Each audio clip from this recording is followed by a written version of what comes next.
Good evening students. तो आज हम अपने लेक्चर सीरीज़ को कंटिन्यू करेंगे। This is our fourth lecture of BNSS/CRPC। ठीक है, अब तक हमने कौन कौन से टॉपिक कवर कर लिए हैं। हमने अपने पहले लेक्चर में कवर किया था the jurisprudential and constitutional essence of CRPC/BNSS, जिसमें हमने बहुत ही इम्पॉर्टेंट लैंडमार्क जजमेंट्स को भी कवर किया था। ठीक है, to understand the constitutional and jurisprudential essence. Then after that we completed inherent powers of the High Court that has been provided under section 482 of CRPC, and its corresponding provision is section 528 of BNSS. ठीक है, then subsequently we completed the superintendent's power of the High Court over the subordinate courts provided under section 529 of BNSS. ठीक है, हमने वो भी देखा कि एक लेजिस्लेटिव एरर था जो सेक्शन 483 CRPC में था, जिसको रेक्टिफाई किया गया अंडर सेक्शन 529 ऑफ BNSS. ठीक है, then we completed the hierarchy of criminal courts. ठीक है, hierarchy of criminal courts complete करते के साथ ही हमने ये भी पढ़ा कि CRPC में जो क्रिमिनल कोर्ट्स हैं उनकी सेंटेंसिंग पावर क्या है. ठीक है, तो आज हम अपने लेक्चर सीरीज को कंटिन्यू करेंगे जो सेंटेंसिंग पावर है ऑफ द क्रिमिनल कोर्ट्स. ठीक है, इन BNSS. ठीक है, क्या क्या चेंजेस में इंट्रोड्यूस किए गए हैं, कोई चेंजेस इंट्रोड्यूस किए गए हैं कि नहीं किए गए हैं, इस बारे में हम अच्छे से इस लेक्चर में डिस्कस करेंगे. ठीक है, तो let's start with our first topic which is section 22 of BNSS. इसका हेड नोट क्या कहता है? Sentences which high courts and sessions जजेस में पास. ठीक है, सेक्शन 22 का हेड नोट रूब्रिक्स क्या कहता है? Sentences which high courts and sessions जजेस में पास. इसका corresponding provision you can find under section 28 of CRPC, जो हमने अपने लास्ट लेक्चर में अच्छे से कंप्लीट किया था. ठीक है, तो हम स्टार्ट करते हैं. अच्छा, स्टार्ट करने से पहले एक चीज़ का आप लोग ध्यान रखिएगा.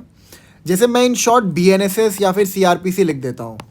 ठीक है, आप जब आंसर राइटिंग करा करो तो इसको BNSS मत लिखा करो. ठीक है, इट शुड बी भारतीय नागरिक सुरक्षा संहिता 2013. आप ऐसे लिखा करो. ठीक है, शॉर्ट फॉर्मेट में रिफ्रेन किया करो, शॉर्ट फॉर्मेट में लिखने में. ठीक है, लिखने का मतलब शॉर्ट फॉर्म में मत लिखा करो. तो शुरू करते हैं section 22. So section 22 subsection 1. Section 22 subsection 1. आइए रीड करते हैं. प्लीज़ अपने बैरक्स ओपन कर लीजिए आप लोग, ताकि आपको समझने में आसान हो कि सबसेक्शन 1 ऑफ सेक्शन 22 क्या कह रहा है. तो यहाँ पर क्या कह रहा है? High court may pass any sentence authorise by law. किसकी बात हो रही है? हाई कोर्ट की बात हो रही है. ठीक है, अ high court may pass any sentence authorise by law. यहाँ पे एनी सेंटेंस क्या सिग्निफाई कर रहा है? कि the high court can impose any amount of fine. ठीक है, whether the high court can give death penalty, yes. whether the high court can award life imprisonment, yes. ये जितने भी फॉर्म ऑफ पनिशमेंट हैं ये सारे के सारे हाई कोर्ट अवॉर्ड कर सकता है as a form of punishment. Clear है? कितने भी अमाउंट का फाइन हो वो हाई कोर्ट इम्पोज कर सकता है, डेथ पेनल्टी अवॉर्ड कर सकता है, लाइफ इम्प्रिजनमेंट अवॉर्ड कर सकता है. अच्छा, अभी जब हम ये चीज़ पढ़ रहे हैं कि BNSS के अंदर क्रिमिनल कोर्ट्स की सेंटेंसिंग पावर क्या है, मतलब वो पनिशमेंट कितना अवॉर्ड कर सकते हैं, तो यहाँ पर आप एक चीज़ याद रखिएगा. जिस फॉर्मेट में मैंने आपको हायरकी ऑफ कोर्ट्स बताया था ना, उसको ध्यान रखिएगा. इससे ना आपको सेक्शंस और सबसेक्शन को याद करने में बहुत आसानी होगी. अभी आपको समझ में आएगा. ठीक है, तो क्या कहता है, एक बार फिर से पढ़ते हैं subsection 1. It says a high court may pass any sentence authorise by law. Any sentence तो क्लियर हो गया. अब इसमें लास्ट में एक टर्म यूज हुआ है, that is authorised by law. What does this signify? ठीक है, ऑथराइज बाय लॉ का यहाँ पर मतलब क्या है? इसका मतलब ये है, ध्यान समझिएगा। अब जब हम ये टर्म पढ़ते हैं एनी फाइन, कि हाई कोर्ट के पास ये पावर है कि वो कितना भी फाइन इम्पोज कर सकता है, तो क्या इसका मतलब ये है कि वो अपने डिस्क्रिशन पे किसी भी ऑफेंस के लिए मन मुताबिक आर्बिट्रेरी मैनर में जितना मन चाहे फाइन इम्पोज कर दे?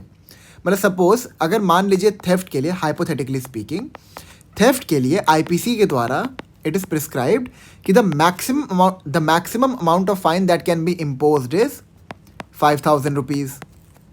ठीक है, आईपीसी के मतलब आईपीसी को अभी रिप्लेस कर दिया गया है बाय बीएनएस, बट आप आईपीसी को एक मान लीजिए सेक्शन 378 डील करता है थेफ्ट से। आई डोंट रिमेंबर एग्जैक्टली कि फाइन कितना इम्पोज किया सकता है, that's why I said hypothetically speaking. ठीक है, it is not the exact amount of सम।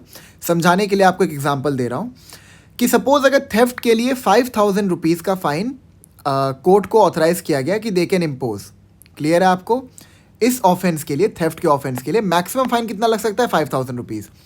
तो यहाँ पर एनी फाइन जब हम देखते हैं कि एनी फाइन हाई कोर्ट के पास इम्पोज करने की पावर है, तो इसका मतलब ये है कि लॉ ने जितना मैक्सिमम फाइन प्रिस्क्राइब किया है, ध्यान समझिएगा, लॉ ने जितना मैक्सिमम फाइन प्रिस्क्राइब किया है उतने ही लिमिट में रह के वो पर्टिकुलर कोर्ट जो उस ऑफेंस को ट्राई कर रहा होगा फाइन इम्पोज कर सकता है। मतलब अगर 5,000 प्रिस्क्राइब किया गया है तो the maximum fine that can be imposed is 5,000 rupees, not 10,000 या फिर मोर देन 5,000। ठीक है, क्लियर है ये चीज़?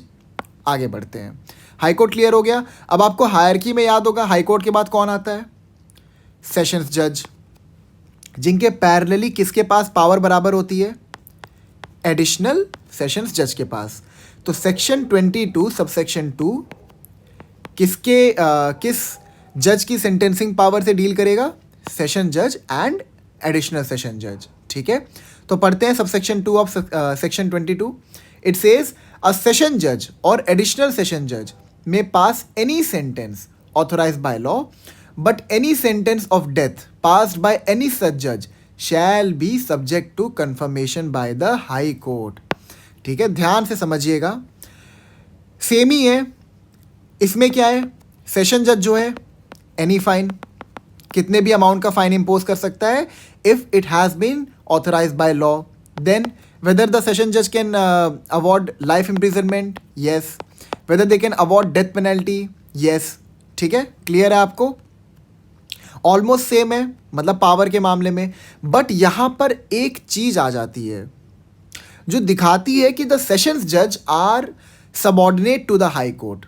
It says but any sentence of death passed by any such जज shall be subject to confirmation by the high court. देखो यहाँ पर the term shall has been used. क्या कहता है कि अगर सेशन जज या फिर एडिशनल सेशन जज ने डेथ पेनल्टी अवॉर्ड की है किसी एक्यूज्ड को फॉर एन ऑफेंस, तो वहाँ पर ये डेथ पेनल्टी तब तक एग्जीक्यूट नहीं होगी until and unless it has been confirmed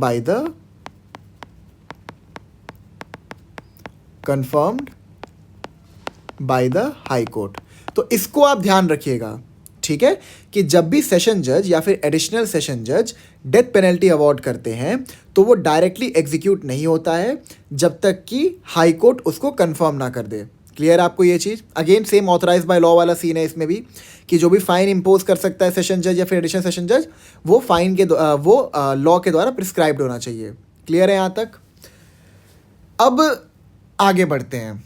अच्छा हाँ, एक चीज़ और, अब section 22 subsection 1 and section 22 subsection 2 BNSS का is pari materia to section 28 of CrPC. ठीक है, यहाँ पे पैरीमेट्रिया का मतलब क्या है? It means exactly the same. ठीक है, आप लोग थोड़े लीगल मैक्सिम्स भी अपने आंसर्स में इंकलकेट करना शुरू कर दीजिए, it will be very helpful. आपको याद भी होते रहेगा, रिवीजन करते रहेंगे तो। ठीक है, मतलब जो सेक्शन 28 और सीआरपीसी में जो बातें कही गई थी वही सेम चीज़ सेक्शन 22 में भी कहा गया है, कोई भी चेंज इंट्रोड्यूस नहीं किया गया अंडर सेक्शन 22। क्लियर है यहाँ तक? आगे बढ़ते हैं। Now will come down to section 23। ठीक है, सेक्शन 23 किस बारे में बात करता है? sentences which magistrates may pass, which magistrates may pass. अब हायरकी को ध्यान रखिएगा, ठीक है. हाईएस्ट क्रिमिनल एपलेट कोर्ट कौन सा है? Supreme court. Then after that we have the highest criminal court in a state which is the high court. Then after that we come down to sessions जज. Session जज के बाद कौन आता है? असिस्टेंट सेशन जज, ठीक है. एंड देन आफ्टर दैट जब मैजिस्ट्रेट की हायरकी में हम लोग एंटर करते हैं तो हमारे पास कौन आ जाता है? We have chief judicial magistrate. तो सेक्शन 23 सब सेक्शन 1 किसकी सेंटेंसिंग पावर से डील कर रहा है? Chief judicial magistrate. क्लियर है? यहाँ पे रीड करते हैं सेक्शन 23 सब सेक्शन 1 को. The court of a chief judicial magistrate may pass any sentence authorised by law except a sentence of death or of imprisonment for life or of imprisonment for a term exceeding 7 years. ठीक है, ध्यान समझते हैं. Again, क्या CJM chief judicial magistrate any amount of fine impose कर सकते हैं? Yes, if it has been authorised by law. ठीक है. क्या CJM डेथ पेनल्टी दे सकते हैं? नहीं. क्या CJM लाइफ इम्प्रिजनमेंट दे सकते हैं? नहीं. CJM कितने टर्म का इम्प्रिजनमेंट अवॉर्ड कर सकते हैं? Up to 7 years. ठीक है, ये ध्यान रखिएगा. CJM की पावर कितनी है कि he can award imprisonment of up to 7 years. Clear है ये चीज़ आपको? कोई डाउट नहीं है इसमें? ठीक है. तो जो सेक्शन 23 सब सेक्शन 1 है, it is also pari materia to section 29 subsection 1. ठीक है, क्लियर है यहाँ तक? आगे बढ़ते हैं. सो अब CJM के बाद हायरकी में कौन आता है आपका? JMFC. ठीक है. So it will be our section 23 sub section 2. तो हायरकी आप याद रखिएगा, इससे आपको सबसेक्शंस और सेक्शन को याद रखने में आसानी होगी. ठीक है. That is the judicial magistrate of the first class. तो आइए रीड करते हैं सबसेक्शन 2 क्या बोलता है.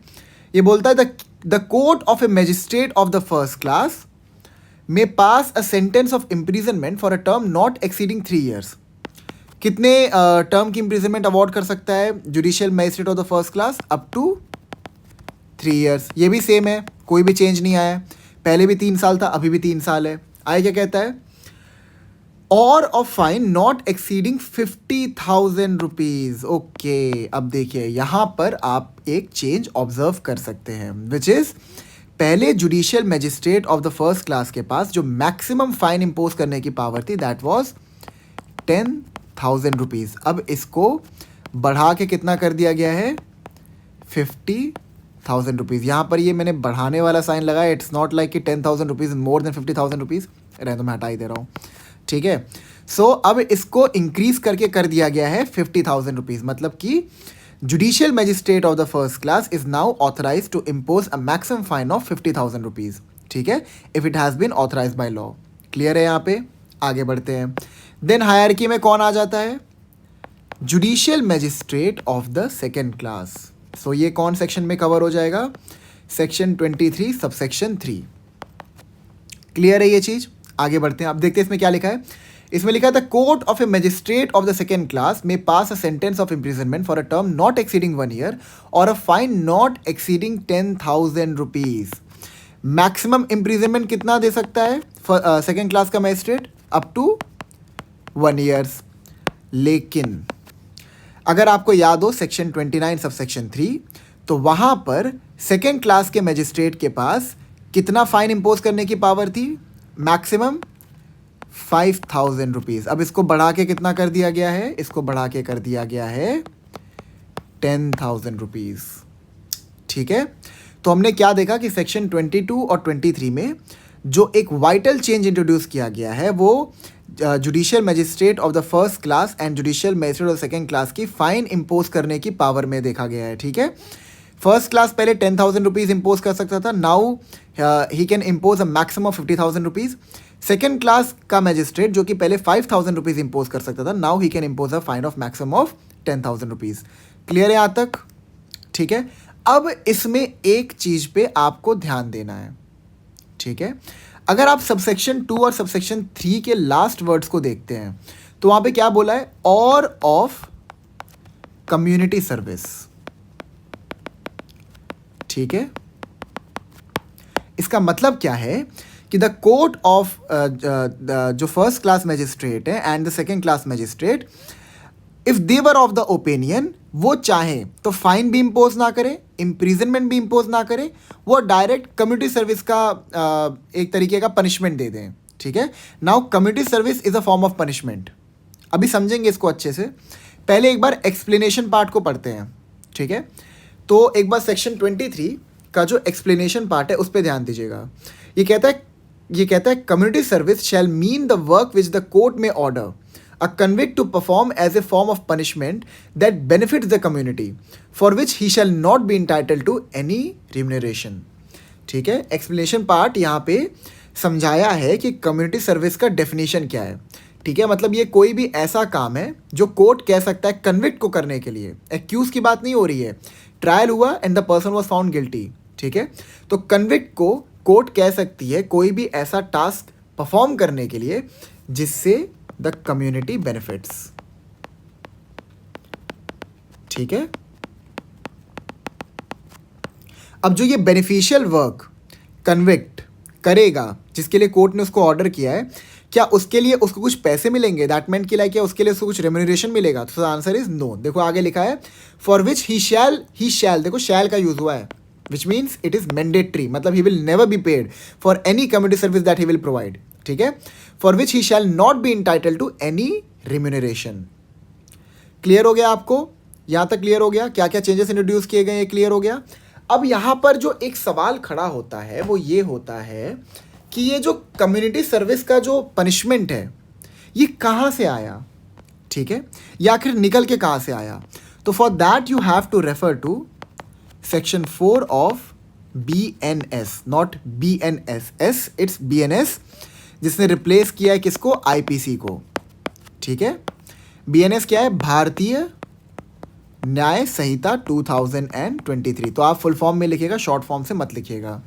ठीक है, तो अगर आपके पास बेयर एक्ट है BNS का तो प्लीज़ उसको ओपन कर लीजिए, या फिर आप कोई डॉक्यूमेंट भी खोल सकते हैं, PDF खोल सकते हैं अपनी रेफरेंस के लिए। तो एक बार सेक्शन 4 ऑफ BNS को हम अच्छे से पेरूज करते हैं, रीड करते हैं। यहाँ पे क्या बोला है? The punishments to which offenders are liable under the provisions of this Sanhita are. Section 4 यहाँ पे किस बारे में बात करता है? यहाँ पे बताता है कि कितने form of punishment are available under BNS, that is Bharatiya Nyaya Samhita.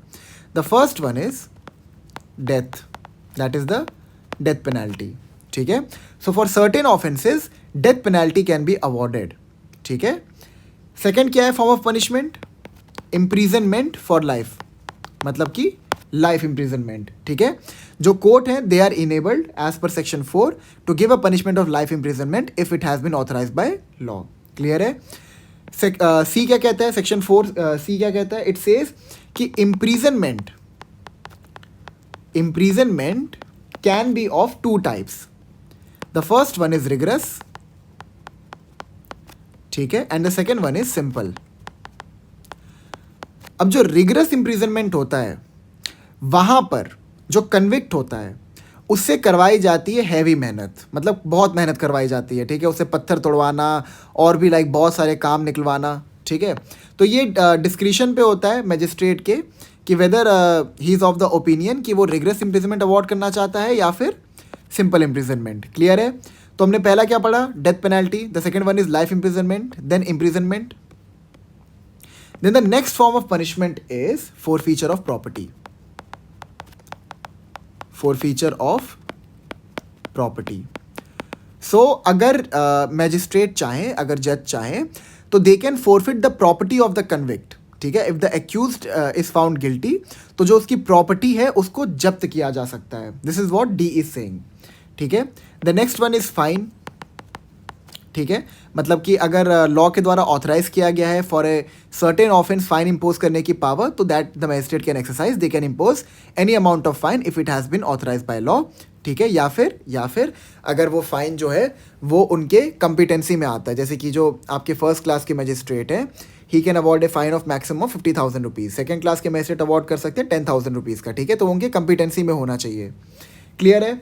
And the last one is community service. ठीक है। तो सेक्शन 4 में आप ये प्रिस्क्राइब कर दिया गया है कि community service can also be a form of punishment. ठीक है। पहले जो फॉर्म ऑफ पनिशमेंट थे आईपीसी में वो खाली 5 प्रकार के थे, 5 टाइप्स के थे। ठीक है। उसमें एक और पहले हुआ करता था काला पानी की सज़ा, ये बस आप याद रखिए, उसको अमेंड करके हटा दिया गया था। तो अब अगेन ये 6 हो चुका है, जो पहले 5 था वो अब 6 हो चुका है। तो आप नंबर्स याद रखिएगा कि सेक्शन 4 ऑफ बीएनएस के अंदर there are 6 forms of punishment, 6 types of punishment. ठीक है। And the addition was community service. Clear हो गया आपको ये चीज़? ठीक है। तो अभी हम अपने लेक्चर सीरीज़ को यहाँ पे कंक्लूड करेंगे। अपने नेक्स्ट लेक्चर में we will deal with confirmation of death sentences by the high court। ठीक है। ये आपका दिया हुआ है under chapter 28 of CRPC। along with this we will also cover the corresponding chapter of BNSS। ठीक है। so thank you so much।